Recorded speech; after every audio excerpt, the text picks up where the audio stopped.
അസ്സലാമു അലൈക്കും വറഹ്മത്തുള്ളാഹി. നമ്മൾ APS4 ലെവലിലുള്ള സ്കൂൾ ലെവലിൽ നടന്നിട്ടുള്ള ടാലൻറ്റ് ടെസ്റ്റിൻ്റെ ഈ വർഷത്തെ 2025-26 വർഷത്തെ ക്വസ്റ്റ്യൻ പേപ്പർ ഈസി ആയിട്ട് 2 പാർട്ടായിട്ടാണ് നമ്മുടെ ക്വസ്റ്റ്യൻ പേപ്പർ ഉള്ളത്. Part A Arabic and Islamic, അതായത് സെഹ്റുൽ ബയാനും മുഹിബുൽ ഇസ്ലാമും. പാർട്ട് ബിയിൽ ജനറൽ സബ്ജക്റ്റ്. ഓക്കെ, അപ്പോൾ അറബി സെഹ്റുൽ ബയാൻ ഇസ്ലാമിക് സബ്ജക്റ്റിലെ ക്വസ്റ്റ്യൻസ് എങ്ങനെ വന്നിട്ടുള്ളത് നോക്കാം. നുലാഹിദ് വൻ മയ്യസു. ഇവിടെ ഒന്നാമത്തെ ചോദ്യം തന്നെ വന്നിട്ടുള്ളത് സെഹ്റുൽ ബയാൻ എന്നാണ്, അറബിക് ഗ്രാമറുമായി ബന്ധപ്പെട്ടിട്ടുള്ളത്. ഇവിടെ 3 പട്ടിക കൊടുത്തിട്ടുണ്ട്: ഫെയില്, ഫായിൽ, മഫ്ഊൽ. ഫെയിൽ എന്ന് പറഞ്ഞാൽ വേർബ്, ഇംഗ്ലീഷിൽ വേർബ് എന്ന് പറയും. ഫായിൽ എന്ന് പറഞ്ഞാൽ ചെയ്യുന്ന ആൾ, ഈ വേർബ് ആരാണോ ചെയ്യുന്ന ആൾക്കാണ് ഫായിൽ എന്ന് പറയും. മഫ്ഊൽ എന്ന് പറഞ്ഞാൽ ഏതിനെയാണോ ആ ഫെയിൽ ചെയ്യപ്പെടുന്നത് ആ സാധനത്തിനാണ് മഫ്ഊൽ എന്ന് പറയുന്നത്. ഉദാഹരണത്തിന് കുട്ടി ഖുർആൻ ഓതി, കുട്ടി ഖുർആനിനെ ഓതി. ഓതി എന്നുള്ളത് ഫെയിലാണ്, കുട്ടി എന്നുള്ളത് ഫായിലാണ്. എന്തിനാണോ ഓതിയത് അതാണ് മഫ്ഊൽ. ഖുർആൻ എന്നുള്ളത് മഫ്ഊലാണ്. അപ്പോൾ അതിലുള്ള ഓരോ വാക്കും ഏത് വിഭാഗത്തിലാണ് പെടുക, ഫെയിലിലാണോ പെടുക, ഫായിലാണോ പെടുക, മഫ്ഊലാണോ പെടുക എന്നുള്ളത് അതാണ് നമ്മൾ ഈ ഒന്നാമത്തെ ക്വസ്റ്റ്യൻസിൽ നിന്ന് കണ്ടുപിടിക്കേണ്ടത്. അപ്പോൾ ഈ ഒരു ക്വസ്റ്റ്യന് ആൻസർ ചെറിയൊരു ഉദാഹരണത്തിലൂടെ നമുക്കൊന്ന് നോക്കാം. ഉദാഹരണത്തിന് കുട്ടി ഖുർആൻ ഓതി എന്നുള്ള വാക്ക് നമുക്ക് അറബിയിലൊന്ന് എഴുതി വെക്കാം. ഖറഅ ഓതി, അൽ വലത് കുട്ടി അൽ ഖുർആൻ. ഖുർആനിനെ കുട്ടി ഓതി. അറബിയിൽ എഴുതുമ്പോൾ ഓതി എന്നുള്ള വാക്കാണ് ഫസ്റ്റ് എഴുതേണ്ടത്.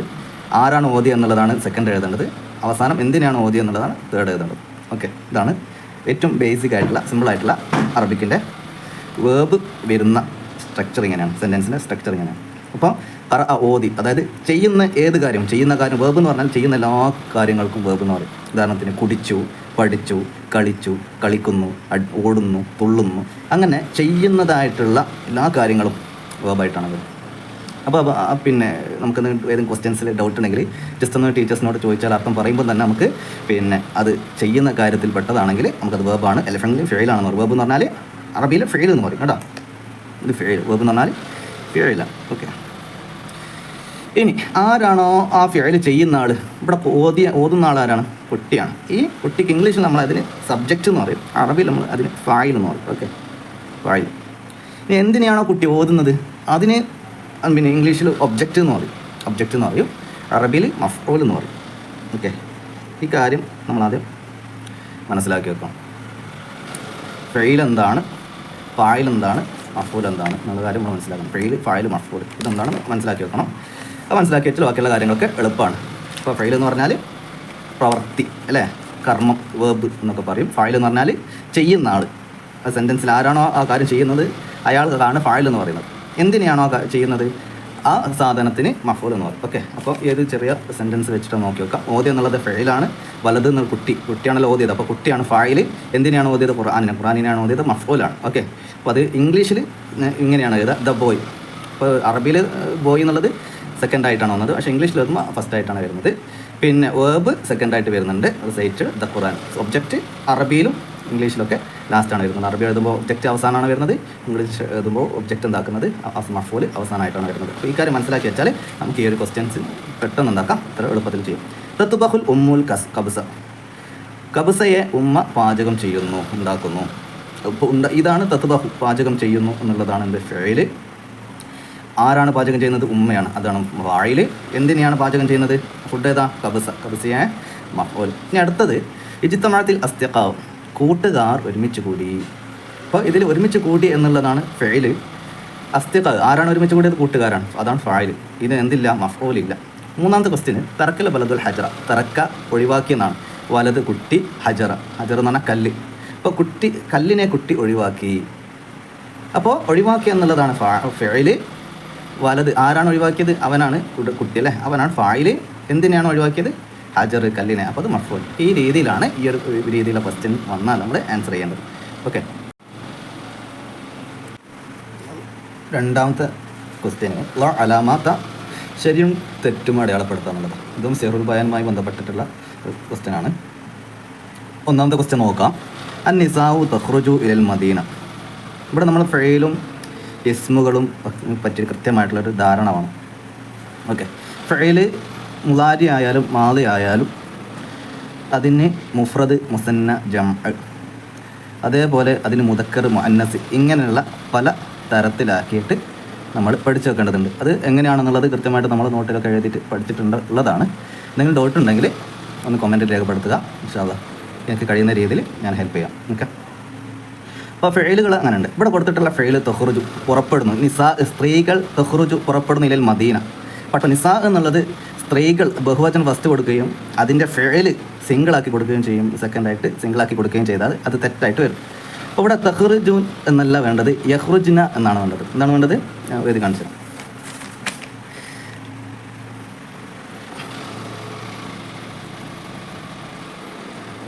ഇതാണ് അവിടെ ശരിക്കും വേണ്ടത്. ഫെയിൽ അന്നിസാഉ യഹ്റുജ്ന, ഇതാണ് അവിടെ ശരിക്കും വേണ്ടത്.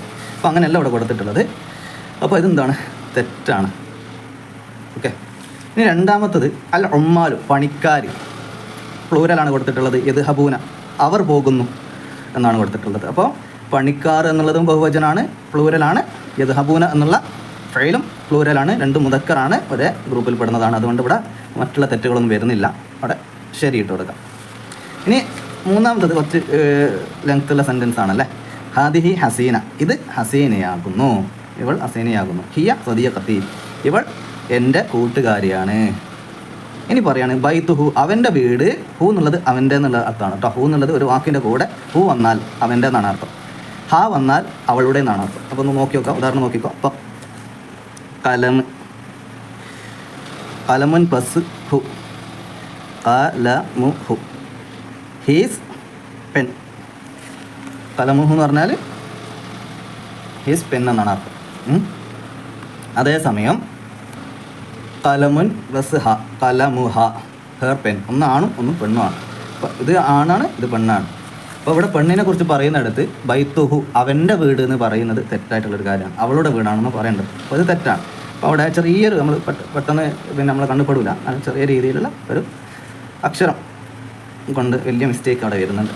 കാര്യം ശ്രദ്ധിക്കുക. അപ്പോൾ ഇത് തെറ്റാണ്. ഇതെല്ലാം ജസ്റ്റ് ഒരു മോഡൽ മാത്രമാണ് കേട്ടോ. ഇതേപോലുള്ള സെൻറ്റൻസുകളും ഗ്രാമറുകളും നിങ്ങളുടെ ടെക്സ്റ്റ് ബുക്കുകളിലുള്ളതൊക്കെ എന്താക്കുക, നല്ലോണം ചെയ്ത് പ്രാക്ടീസ് ചെയ്യുക. കുറഞ്ഞ സമയമല്ലുള്ളൂ. ഇനി അടുത്തത് വഹിബുൽ ഇസ്ലാമിൻ്റെ ഭാഗത്തു നിന്നുള്ള ഒരു ക്വസ്റ്റ്യനാണ്. നക്തുബ് സ്നൈനി മിൻ സലാത്തിൽ മുഅക്കത്ത്, സമയബന്ധിതമായ 2 നിസ്കാരങ്ങളുടെ പേര് എഴുതുക. ഏറ്റവും എളുപ്പത്തിൽ എഴുതാൻ പറ്റുന്ന ഫർളുകൾ നിസ്കാരങ്ങളാണ്. ഫർളല്ലാത്ത നിസ്കാരങ്ങൾ സമയബന്ധിതമായിട്ടുണ്ട്. അപ്പോൾ കൃത്യമായിട്ട് സമയം നിർണ്ണയിക്കപ്പെട്ട നിസ്കാരങ്ങളാണ് സലാത്തുൽ മുഅക്കത്ത് എന്ന് പറയുന്നത്. അപ്പോൾ ളുഹർ, അസർ, മഗ്രിബ്, ഇശാ, സുബ്ഹ്, അങ്ങനെ ഏതെങ്കിലും ഒരു നിസ്കാരത്തിന് 2 നിസ്കാരത്തിന് പേര് എഴുതി കൊടുക്കുക ഇൻഷാ അല്ലാഹ്. ഇനി അടുത്തത് നഖ്റഉ ഫിഖ്റത വനുജീബ്. ഈ ഒരു പാരഗ്രാഫ് വായിച്ചിട്ട്, നഖ്റഉ ഫിഖ്റത വനുജീബ്, ഈ ഒരു പാരഗ്രാഫ് വായിച്ചിട്ട് അടിയിൽ കൊടുത്ത ക്വസ്റ്റ്യൻസിന് ആൻസർ ചെയ്യുക എന്നുള്ളത്. അത് നമുക്ക് ക്വസ്റ്റ്യൻ ഒന്ന് വായിച്ചു നോക്കാം. മത ഹറജ യാസർ ഇല തിരുവനന്തപുരം.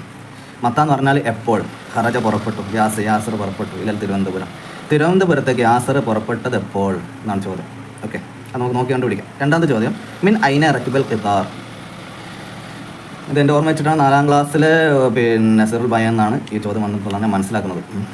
മിൻ ഐന റക്കിബൽ ഖിത്താർ, അവൻ തീവണ്ടി ട്രെയിൻ കയറിയത് എവിടെ നിന്നാണ്. മിൻ ഐന എന്ന് പറഞ്ഞാൽ എവിടെ നിന്നാണ്. റക്കിബൽ ഖിത്താർ, ട്രെയിൻ കയറിയത് എവിടെ നിന്നാണ്. അതിൽ പറയുന്നുണ്ട്. മത നസല ഹുനാക്ക, അവൻ അവിടെ ഇറങ്ങിയത് എപ്പോഴാണ്, അവൻ ട്രെയിനിൽ നിന്ന് ഇറങ്ങിയത് എപ്പോഴാണ്. മാതാ ഷാദത്ത് പി തിരുവനന്തപുരം, അവൻ തിരുവനന്തപുരത്ത് എന്തൊക്കെ കണ്ടു. മാതാ ഷാദത്ത് എന്ന് പറഞ്ഞാൽ കണ്ടു. ഓക്കെ, ഇനി നമുക്ക് ഈ സെൻറ്റൻസ് ഒന്ന് വായിച്ചു നോക്കാം. ഫിഷ് ഷഹരിൽ മാലി, കഴിഞ്ഞ മാസം. ഖറജ യാസിർ ഇല തിരുവനന്തപുരം ലി സിയാറത്തിൽ അമാക്കിനി മഷ്ഹൂറ, വളരെ പ്രധാനപ്പെട്ട സ്ഥലങ്ങൾ കാണാൻ വേണ്ടിയിട്ട് തിരുവനന്തപുരത്തേക്ക് യാസിർ പുറപ്പെട്ടു. ഇപ്പോൾ കഴിഞ്ഞ മാസം. അപ്പോൾ മത്ത ഖറജ യാസിർ ഇല തിരുവനന്തപുരം ഫി ഷഹരിൽ മാലി. ഓക്കെ, കഴിഞ്ഞ മാസമാണ് പുറപ്പെട്ടത്. നോക്കാം. വറക്കിബൽ കിത്താറ മീൻ മഹത്തത്തിൽ കാലിക്കൂത്ത് സബാഹ. മഹത്തത്തിൽ കാലിക്കൂത്ത്.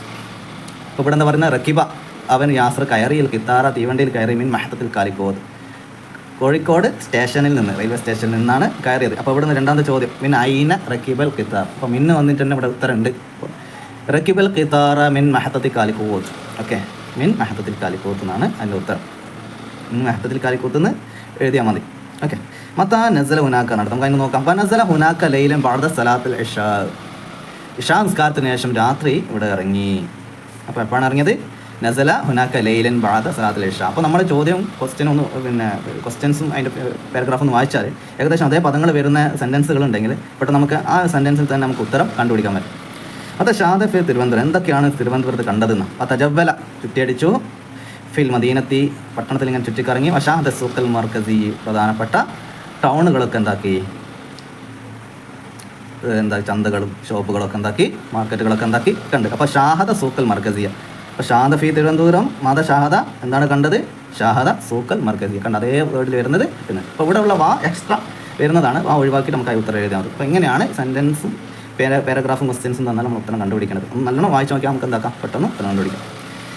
ഇനി വഹിബുൽ ഇസ്ലാമുമായി ബന്ധപ്പെട്ട ക്വസ്റ്റ്യനാണ്. നക്തുബു സിയാക്ക്, സന്ദർഭം വിവരിക്കുക. മൻ കാല എന്ന് പറഞ്ഞാൽ ആര് പറഞ്ഞു, വലിമൻ കാല ആരോട് പറഞ്ഞു. അപ്പോൾ തബ്ബല്ലക ലിഹാദ ജമാഅത്തന, സൂറത്ത് മസദുമായി ബന്ധപ്പെട്ട ഒരു കാര്യം.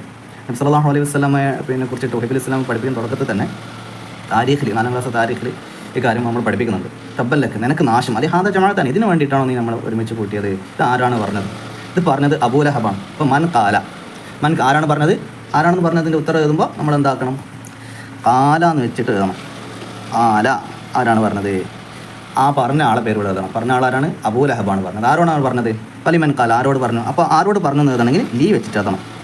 എന്നിട്ട് ആരോടാണ് പറഞ്ഞ ആ ആളെ പേര് ഇവിടെ എഴുതണം. ഓക്കെ, ആര് പറഞ്ഞു എന്നുള്ളത് കാല വെച്ചിട്ട് എഴുതുക, ആരോട് പറഞ്ഞു എന്നുള്ളത് ലീ വെച്ചിട്ട് എഴുതാം. കാല അബൂലഹബ് ലി മുഹമ്മദ് സല്ലല്ലാഹു അലൈഹി വസല്ലം, അബൂലഹബ് മുഹമ്മദ് നബി സല്ലല്ലാഹു അലൈഹി വസല്ലമയോട് പറഞ്ഞു.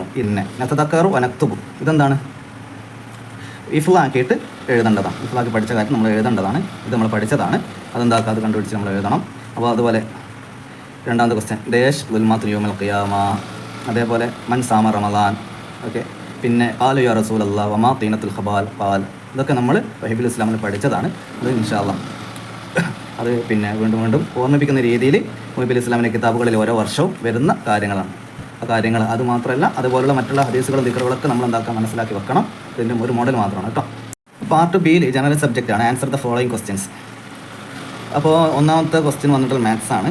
അപ്പോൾ ഇവിടെ 3 ഡിജിറ്റ് ഉള്ള ഒരു സംഖ്യ അത് കണ്ടുപിടിക്കാനാണ് പറയുന്നത്. 3 അക്ക സംഖ്യ കണ്ടുപിടിക്കാനാണ് പറയുന്നത്. അതിന് ഓപ്ഷൻസ്, അതിന് ഒരു വിശദീകരണം ഇവിടെ കൊടുത്തിട്ടുണ്ട്. I am a 3 digit number, ഞാനൊരു 3 അക്ക സംഖ്യയാണ്. മൈ ഫസ്റ്റ് ഡിജിറ്റ് ഈസ് പിന്നെ 32ൻ്റെ കാൽ ഭാഗമാണെന്ന് കൊടുത്തിട്ടുണ്ട്. മൈ സെക്കൻഡ് ഡിജിറ്റ് ഈസ് 5, രണ്ടാമത്തെ സംഖ്യ 5 ആണെന്ന് കൊടുത്തിട്ടുണ്ട്. My last digit is number between 5 to 10 while it is a multiplication of 4. Who am I? ഇതിപ്പോൾ നമുക്കൊന്ന് നോക്കി നോക്കാം എന്താണ് പറയുന്നത്, എന്താണ് വിശദീകരണത്തിൽ പറയുന്നത് നോക്കി നോക്കാം. വിശദീകരണത്തിൽ പറയുന്നത് വെച്ചാൽ 3 അക്ക സംഖ്യയാണ് കണ്ടുപിടിക്കേണ്ടത്. 3 അക്കുള്ള ഒരു സംഖ്യയാണ് കണ്ടുപിടിക്കേണ്ടത്. അതിൽ ഒന്നാമത്തെ അക്കം എന്ന് പറഞ്ഞാൽ 32ൻ്റെ കാൽ ഭാഗമാണെന്ന് അർത്ഥം. 32, അതായത് 32നെ നമ്മൾ എന്താക്കണം, 4 കൊണ്ട് ഹരിച്ചാൽ കിട്ടണം.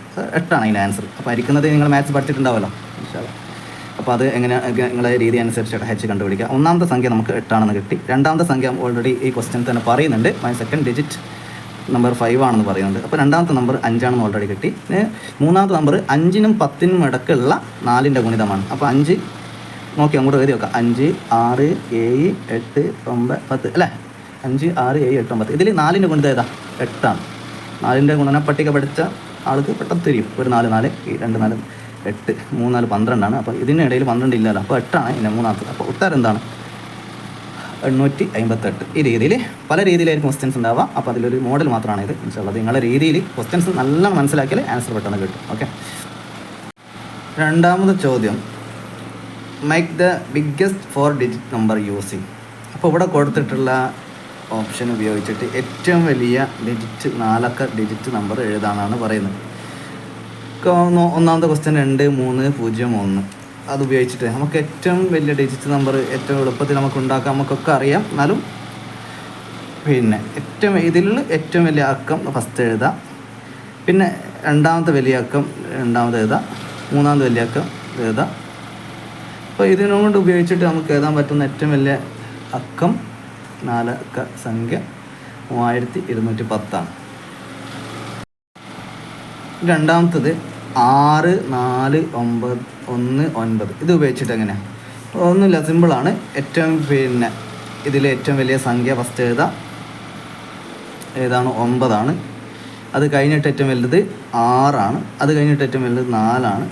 അത് കഴിഞ്ഞിട്ട് ഏറ്റവും വലുത് അപ്പോൾ 9, 6, 4, 1, അതായത് 9641 ആണ് ഇവിടെ നമ്മൾ എഴുതി കൊടുക്കേണ്ടത്. അപ്പോൾ ഈ ഒരു രീതിയിൽ നമ്മൾ പെട്ടെന്ന് എൻ്റെ ഉത്തരം കണ്ടുപിടിക്കും. ഇനി അടുത്തത് മൂന്നാമത്തെ question. Observe the following and tick one which can make A rectangle. ചതുരം വരക്കാൻ പറ്റിയ ഈ ഓപ്ഷൻ ഏതാണെന്ന് ഇവിടെ കുറേ ഓപ്ഷൻസ് കൊടുത്തിട്ടുണ്ട്, അളവുകൾ കൊടുത്തിട്ടുണ്ട്. ഇതിലേത് അളവുകൾ ഉപയോഗിച്ചാലാണ് റെക്റ്റാങ്കിൾ ഉണ്ടാക്കാൻ പറ്റുക എന്നുള്ളത്. റെക്റ്റാങ്കിൾ ഉണ്ടാക്കണമെങ്കിൽ നമ്മൾ ആദ്യം മനസ്സിലാക്കേണ്ടത് 2 വശങ്ങൾ, റെക്റ്റാങ്കിൾ 4 വശങ്ങളുണ്ട്, അതിൻ്റെ ഈ 2 വശങ്ങൾ നിർബന്ധമായിട്ടും ഒരേ അളവായിരിക്കണം, എന്നാലത് റെക്റ്റാങ്കിൾ ആവുള്ളൂ. 90 ഡിഗ്രി ആയിരിക്കണം, പിന്നെ സെയിം അളവായിരിക്കണം. ഈ 2 കാര്യങ്ങൾ നമ്മൾ റെക്റ്റാങ്കിൾ ശ്രദ്ധിക്കേണ്ട നിബന്ധനകളാണ്. അപ്പോൾ അങ്ങനെയാണെങ്കിൽ ഇപ്പോൾ ഇതിന് 4 വശങ്ങളുണ്ട്, 4 2 വശം ഒരേപോലെ ഉണ്ട്, 5 3, ഈ 2 വശങ്ങളും സെയിം അല്ല. അപ്പോൾ ഇതെന്താണ്? തെറ്റാണ്.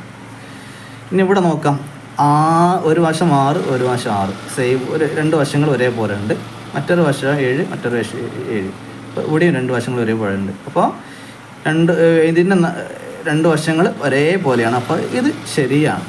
മറ്റുള്ള ഓപ്ഷൻസ് കൂടി നോക്കാം. 4 6 8 10, ഇതിൻ്റെ 4 വശങ്ങളും 4 അളവിലാണ്, അപ്പോൾ അത് തെറ്റാണ്, അത് റെക്റ്റാങ്കിൾ ആവില്ല. 5 4 5 3, ഇതെന്താണ്? സെയിം അല്ല, മനസ്സിലായോ? അതും തെറ്റാണ്. അപ്പോൾ നമുക്ക് 2 വശത്തിൻ്റെ അളവ് ഒരേപോലെയും മറ്റു 2 വശത്തിൻ്റെ അളവ് ഒരേപോലെയും ആവണം, റെക്റ്റാങ്കിൾ ആവണമെങ്കിൽ. ഇംഗ്ലീഷുമായി ബന്ധപ്പെട്ടുള്ളൊരു ക്വസ്റ്റ്യനാണ്. മൊബൈൽ ഫോണിനെ കുറിച്ചിട്ട് നമ്മൾ ഇംഗ്ലീഷിൽ എഴുതി കൊടുക്കണം. അപ്പോൾ ഇംഗ്ലീഷ് എഴുതാനും വായിക്കാനും ഒക്കെ നമ്മൾ പഠിച്ചതാണല്ലോ. അപ്പോൾ മൊബൈലിനെ ഫോണിനെ പറ്റി നമുക്ക് അറിയുന്ന കാര്യങ്ങൾ എഴുതി കൊടുക്കുക. 4 ലൈനാണ് ഇവിടെ പറഞ്ഞിട്ടുള്ളത്. ഇപ്പോൾ മൊബൈൽ ഫോണിനെ പറ്റിയിട്ട് നമുക്ക് അറിയുന്ന കാര്യങ്ങൾ എഴുതി കൊടുക്കുക. ഓക്കെ, ഇനി മൊബൈൽ ഫോണിനെ ചോദിക്കണമെന്നില്ല. പിന്നെ ഇനി വരാൻ പോകുന്ന ക്വസ്റ്റൻസിൽ ചിലപ്പോൾ സോഷ്യൽ മീഡിയനെ പറ്റി ചോദിക്കാം, ഫേസ്ബുക്കിനെ പറ്റി ചോദിക്കാം, കമ്പ്യൂട്ടറിനെ പറ്റി ചോദിക്കാം, അങ്ങനെ പലതിനെ പറ്റി ചോദിക്കാം, ചിലപ്പോൾ സ്കൂളിനെ പറ്റി ചോദിക്കും. അപ്പോൾ എന്തിനെ പറ്റി ചോദിച്ചാലും നമുക്ക് എഴുതാൻ പറ്റണം, ഇംഗ്ലീഷിൽ എഴുതാൻ പറ്റണം. ഓക്കെ, 5ാമത്തെ ക്വസ്റ്റ്യന് ഒരു മാത്സുമായി ബന്ധപ്പെട്ട ഒരു ക്വസ്റ്റ്യനാണ്. ഫാത്തിമയുടെ അടുത്ത് 15 100 രൂപയുടെ നോട്ടുണ്ട്. ഓക്കെ, പിന്നെയോ 20 50 രൂപേൻ്റെ നോട്ടുണ്ട്. ഇതെല്ലാം ബാങ്ക് കൊടുത്തിട്ട് അവർ 500 രൂപേൻ്റെ നോട്ടാക്കിയാൽ അവർക്ക് എത്ര പൈസ അടുത്ത് എത്ര 500 രൂപേൻ്റെ നോട്ട് ഉണ്ടാവും എന്നാണ് പറയുന്നത്. അത് നമ്മൾ ആദ്യം ഉള്ളിടത്ത് എത്ര പൈസ ഉണ്ടെന്ന് കണ്ടുപിടിക്കണം. നോക്കാം, അതെന്ത് ചെയ്യണം നോക്കി നോക്കാം. അപ്പോൾ 15 100 രൂപേൻ്റെ നോട്ടാണ്. അപ്പോൾ 15 ഗുണിക്കണം 100 1500 അല്ലേ. ഇനിയിപ്പോൾ പറയുന്നത് 20 50 റുപ്പീസ് അല്ലേ, 20 50 രൂപേൻ്റെ നോട്ട്, അത് 1000 രണ്ടും കൂടി കൂട്ടിയാൽ 2500. 2500 രൂപ ചില്ലറ ബാങ്കിൽ കൊടുത്താൽ 500 രൂപേൻ്റെ എത്ര കിട്ടുമെന്ന്.